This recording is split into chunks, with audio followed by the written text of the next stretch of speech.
Tô bem, olha só para você que se liga nas redes sociais do Beltrão agora, olha, mais um dia recebendo uma pessoa importante, uma pessoa que sabe do que fala aqui no nosso estúdio. Hoje eu tenho a honra de receber ele. William Madruga foi presidente da Associação Comercial, é contador, é advogado, é tanta coisa. O currículo dele é muito extenso.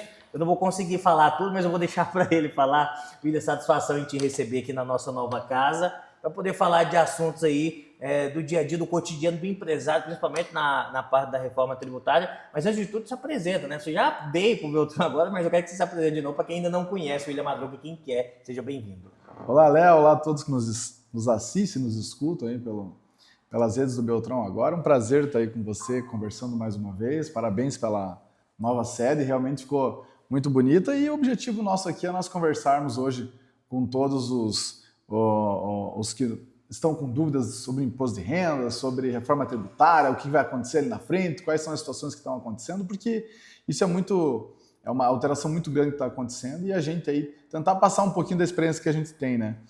Atualmente eu estou como diretor de direitos tributários da FACIAP, que é a Federação das Associações Empresariais do Estado.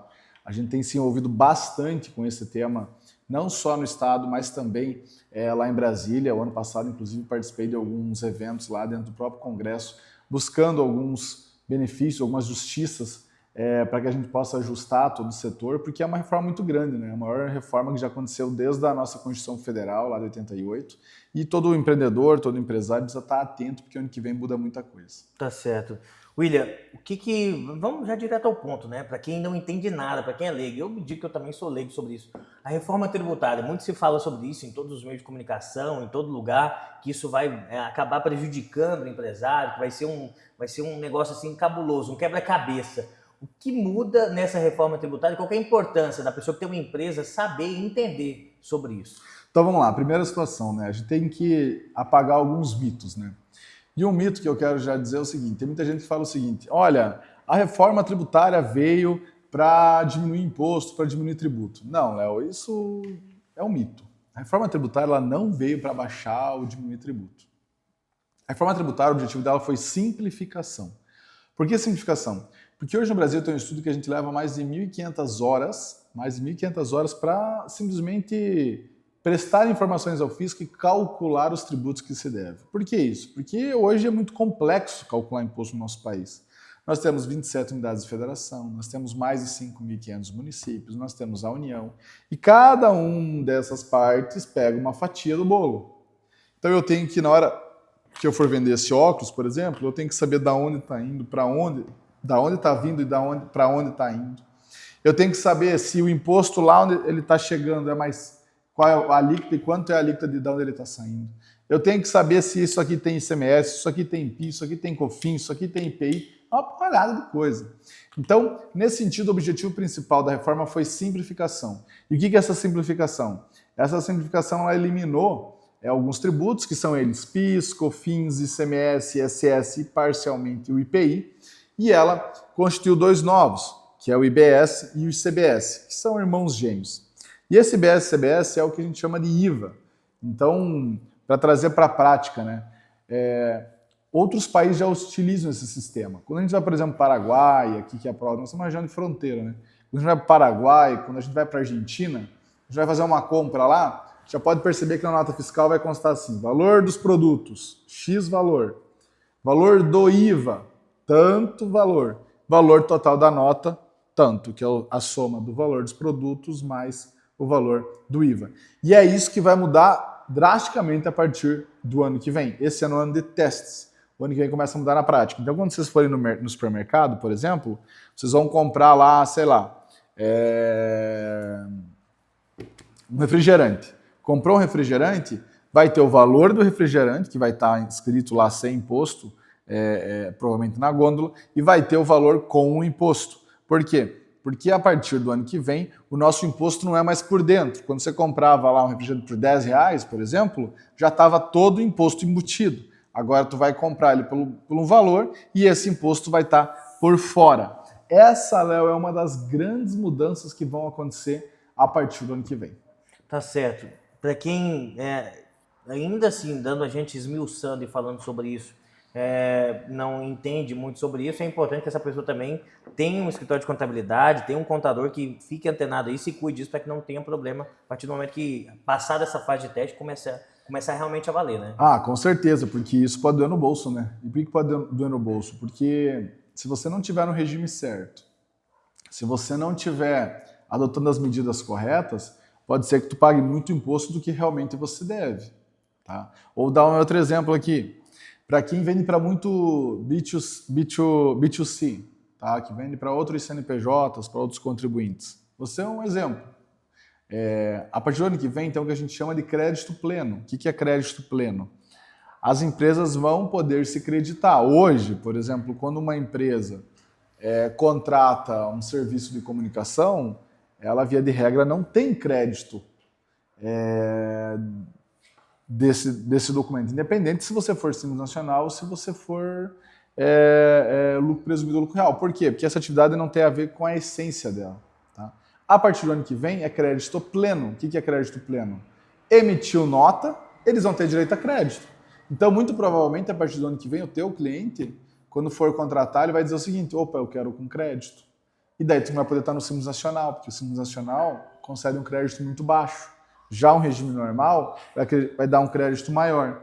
E esse crédito maior, o que vai acontecer? Vai diminuir lá na guia do imposto dele. Então, muito provavelmente, ele vai querer que tu dê esse crédito. Se você não der esse crédito, ele vai querer que tu, pelo menos, compare com o preço de outro que não conceda. Então, isso tudo vai mudar na precificação. Isso tudo vai mudar na hora de você precificar. Porque, às vezes, vai ser muito mais barato para a empresa. Eu posso pagar mais caro para determinada empresa, mas no final vai custar mais barato. Ah, como isso, William? Vamos pensar o seguinte: eu como numa empresa do Simples Nacional por R$100 e eu como de uma empresa que não é do Simples Nacional por 120. Aparentemente pode ser que o 120 seja mais caro, né? Mas desses 120, via de regra, a alíquota estimada que está se tendo é de 28%. Então, 28% de 120, eu vou poder me creditar. Ou seja, vai custar no final menos que os 100.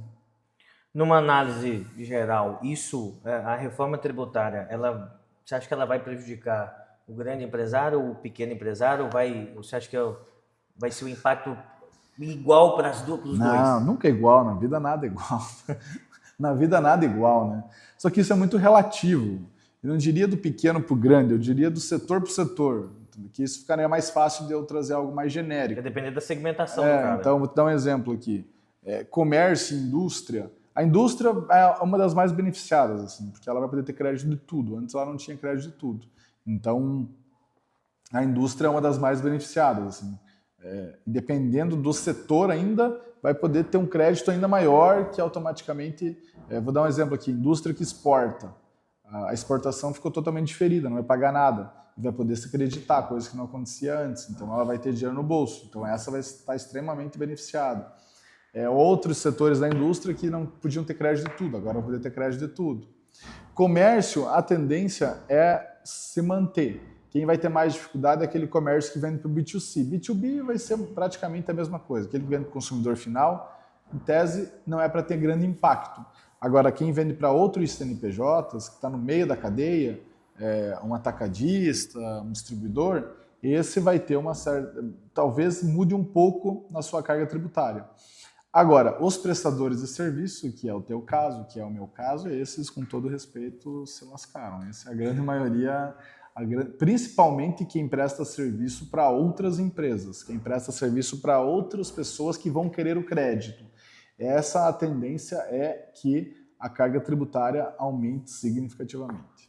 Para a gente finalizar e sem prolongar muito, porque o nosso tempo é curto, eu quero saber a sua opinião sobre a reforma tributária. Qual que é a sua visão sobre isso num ano que a gente tem de eleição, de guerra, do povo indo para a lua? Tudo está acontecendo em 2026. 2026 está sendo uma caixinha de surpresa, né? Qual que é a sua visão de você, William Madruga, a respeito da reforma tributária? Olha, a minha visão é muito clara, assim, Léo. Eu digo que a gente avançou. A gente avançou. Essa discussão, ela vinha desde 1988.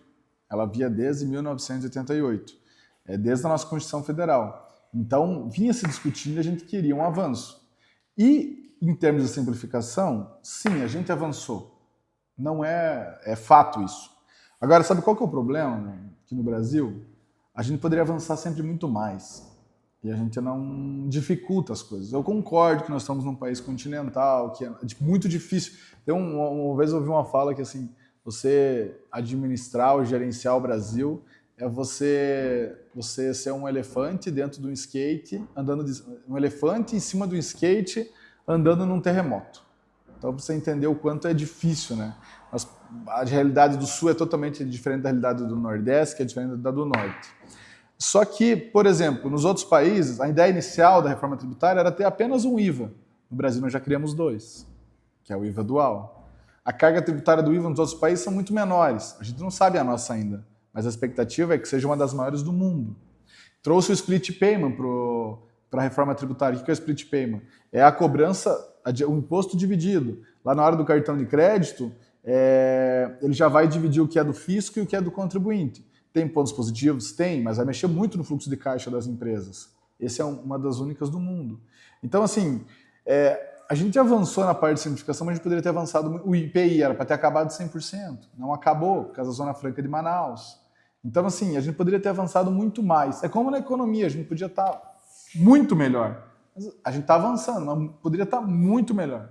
Então, o que eu quero dizer, a minha opinião é essa. A gente avançou, e isso a gente não pode ser ignorante ao ponto de dizer que não avançou, porque avançou, mas a gente poderia ter avançado muito mais. Tá certo. Vou finalizar esse assunto de reforma tributária. O William volta ainda para falar com a gente sobre imposto de renda e outras dúvidas. E, é claro, você ficando sempre muito bem informado aqui no Beltrão Agora. Obrigado, William. Até uma próxima. Valeu, irmão. Tamo junto.